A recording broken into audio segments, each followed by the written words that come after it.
Question number 10th में क्या दिया हुआ है, हमें बोला गया है two poles of equal heights are standing opposite each other on इधर साइड ऑफ द रोड।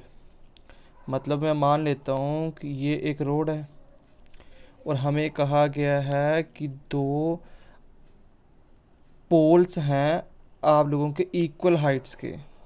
तो मतलब हमारे पास मान लेते हैं कि यहाँ दो पोल्स आगे, दोनों एक दूसरे के अपोजिट हैं और दोनों की हाइट्स जो हैं वो बराबर है। तो मैं नाम दे देता हूँ एक पोल का ए बी और दूसरे पोल का नाम मैं दे देता हूँ सी डी। ठीक, अगली बात देखते हैं। Which is 80 metre wide. इसका मतलब जो रोड है, रोड के बीच में जो डिस्टेंस है दो पोल्स का वो है 80 मीटर का। मतलब 80 मीटर की दूरी पे दो पोल्स आमने सामने खड़े हैं। From A point between them on the road. In road के बीच में कहीं एक पॉइंट है, तो मैं उस पॉइंट का नाम ओ दे देता हूँ। The angle of elevation of top of poles are 60 and 30 degree respectively. Angle of elevation होता है नीचे से ऊपर की तरफ देखना। तो मैं नीचे से ऊपर की तरफ एक बार यहाँ देखता हूँ और एक बार यहाँ से मैं ऊपर की तरफ इधर देखता हूँ। और हमें दोनों एंगल दिए हुए हैं कि जब उसने नीचे से ऊपर की तरफ देखा तो एक बार बना था 30 डिग्री और एक बार बना था 60 डिग्री। ठीक, आप 60 की यहाँ पे लिख सकते हो, 30 यहाँ लिख सकते हो, उसमें कोई फ़र्क नहीं पड़ता है आंसर में। ठीक है, अच्छा आगे क्या है, find the height of poles. हमें ए बी और सी डी की हाइट निकालनी है और distance of the point from the poles. मतलब कहने का है कि हम लोगों को साथ ही साथ क्या प्रूफ करना है कि देखिए, देखो हमें पता है टोटल जो है बी डी वो तो 80 है, बट आपको ये बताना है कि पोल से ये पॉइंट कहाँ तक है, बी ओ का डिस्टेंस कितना है और डी ओ का डिस्टेंस कितना है। तो आप लोगों को ये कुछ निकालना है इस क्वेश्चन में। तो देखो बच्चे, हम लोग क्या कर लेते हैं, लेट कर लेते हैं कि ए बी और सी डी जो हैं ये हमारे पोल्स हैं, बी द पोल्स। और हम लिख लेते हैं कि ओ जो है वो पॉइंट है, O is the point from where elevation angles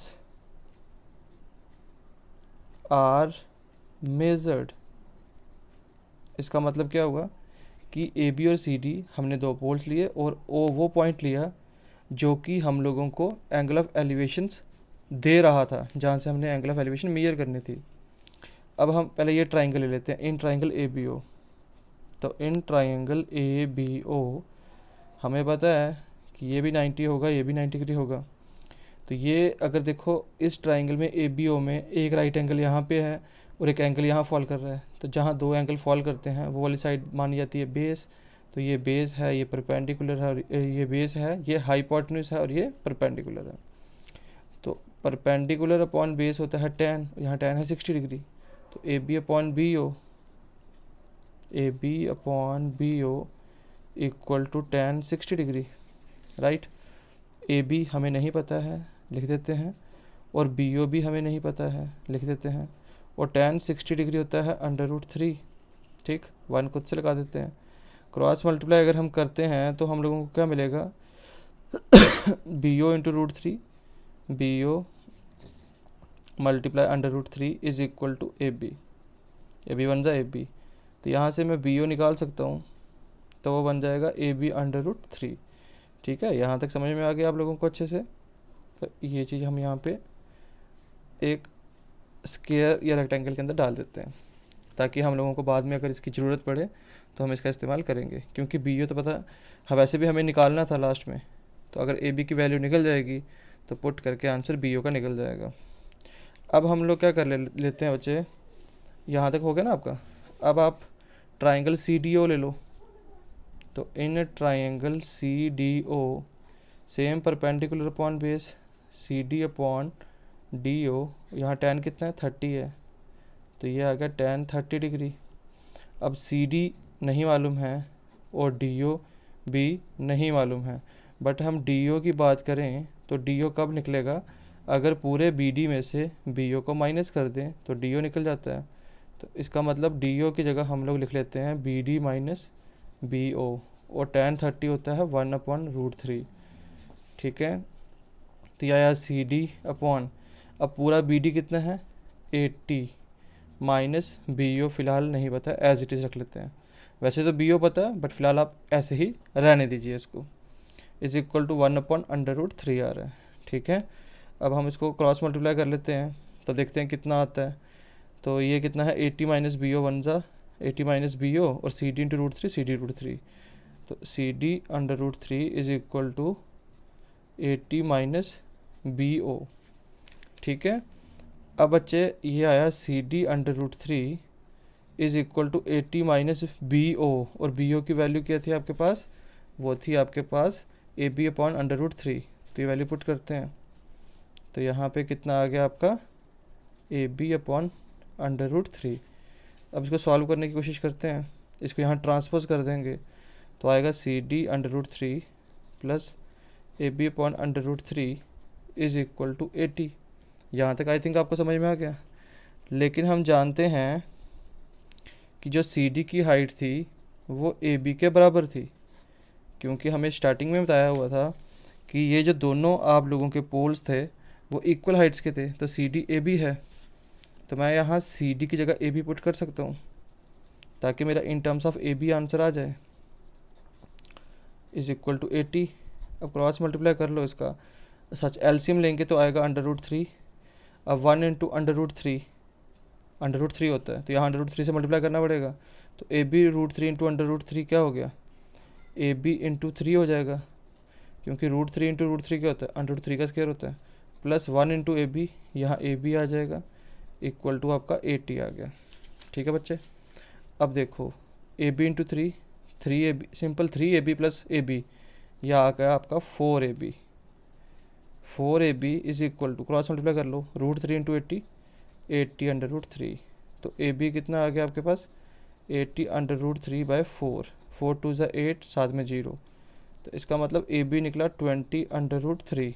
कितना निकला 20 √3। और वैसे भी ए बी था क्या, ए बी हाइट थी एक पोल की, तो ए बी और सी डी दोनों पोल्स की हाइट तो निकल गई यहाँ पे, ठीक है। तो साथ में हम लोग मीटर लिख लेते हैं, तो इसका मतलब यहाँ पे एक चीज़ तो निकल गई कि जो हाइट है ऑफ पोल्स वो आई आपकी कितनी 20 √3 मीटर।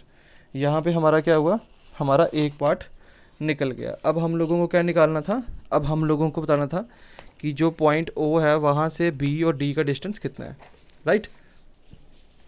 यहाँ तक हो गया। अब देखते हैं आगे। अब देखो बच्चे इसके आगे क्या आएगा।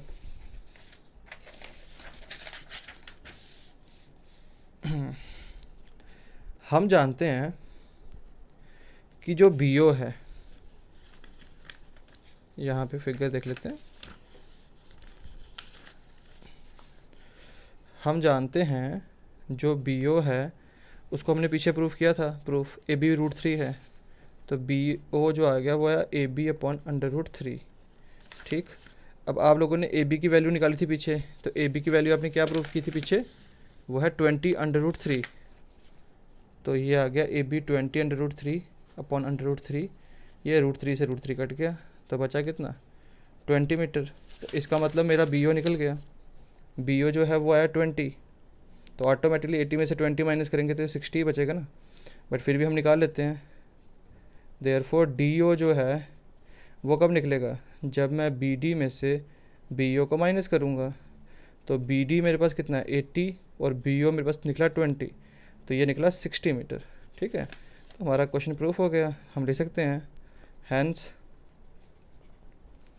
Point is 20 metre and 60 metre far दूर, हाँ, फार फ्रॉम दीज पोल्स। तो इस पोल से जो इस पॉइंट की दूरी है वो है 20 मीटर और 60 मीटर। तो आई होप बच्चे आप लोगों को समझ में आ गया हो।